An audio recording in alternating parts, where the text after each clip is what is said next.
أهلا بيكم في بودكاست جديد للأكاديمية الدولية للعلوم النفسية. معاكم محمد نبيه، أخصائي إرشاد ودعم نفسي، دراسات عليا في علم النفس، ومدرب معتمد من العديد من الجهات المصرية والعربية والدولية في علم النفس والتنمية البشرية. خليني أبدأ بمشهد حصل مع ناس كتير. عزومة عائلية، الكل قاعد، ضحك وهزار. فجأة ابنك يقول بصوت عالي: ماما قالت إن طنط بخيلة. سكوت، كل العيون عليكي. إحراج، توتر، إحساس إن الأرض تفتح وتبلعك. أول رد فعل طبيعي: غضب، رغبة إنك تسكتيه بأي طريقة أو تقولي له قدامهم أنت بتكذب.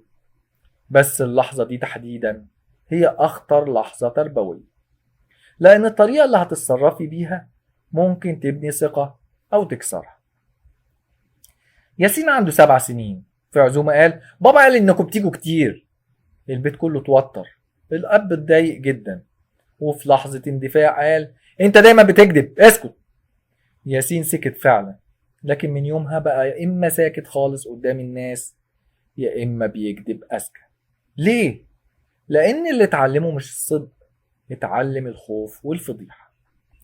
نفهم الأول هو بيعمل كده ليه قدام الناس. في أسباب كتير. واحد، عايز اهتمام، العزومات بيحس فيها إنه مش محور الحدث. اتنين، بيختبر الحدود، يشوف هتتصرف ازاي. تلاتة، بينقل كلام سمعه وما فهموش، الطفل ساعات بيكون مسجل صوتي. غضب مكبوت، مش قادر يقول لك إنه زعلان منك فيقول حاجة تحرجك. طيب في اللحظة الحرجة دي نعمل إيه فورا؟ أهم 3 قواعد في اللحظة نفسها.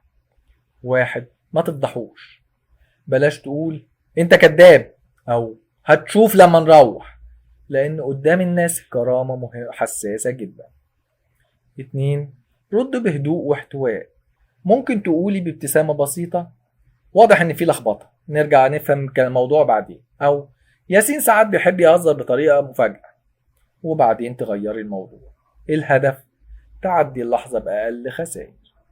تلاتة، خليه قريب منك، لو حسيتوا إنه هيكمل قربي منك، امسكي إيده، حطيه جنبك.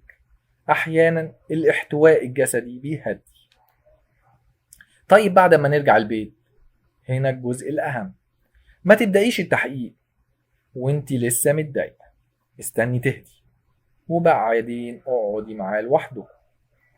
ملك قالت قدام خالتها: ماما قالت انك بتتكلمي كتير. والأم عدت الموقف بهدوء، بعد ما رجعوا قالت لها: انا حسيت بإحراج شوية لما الكلام ده اتقال، انت كنت حاسة بإيه ساعتها؟ ملك قال: كنت زعلانة انك طول الوقت بتتكلمي مع طنط ومش معايا. شايفة الفرق؟ الموضوع مش نقل كلام، الموضوع احتياج. ازاي نفتح حوار صح؟ اسألوا أسئلة مش اتهامات. انت كنت عايز ايه لما قلت كده؟ كنت متضايق من حاجة؟ حبيت تضحكهم؟ حسيت ان محدش واخد باله منك؟ خليه يحكي. لما يحكي المشكلة تتحل من جذورها. نحط حدود واضحة. بعد ما نفهم السبب لازم يبقى في مبدأ: لو في أسرار بيتنا ما تتقالش قدام الناس، لو في حاجة مضايقاك مني نقولها بينا، ولو كلمة أذت حد يبقى لازم يعتذر، بس الاعتذار يكون تعليمي مش إذلال. في تمرين عملي ممكن نعمله قبل أي عزومة.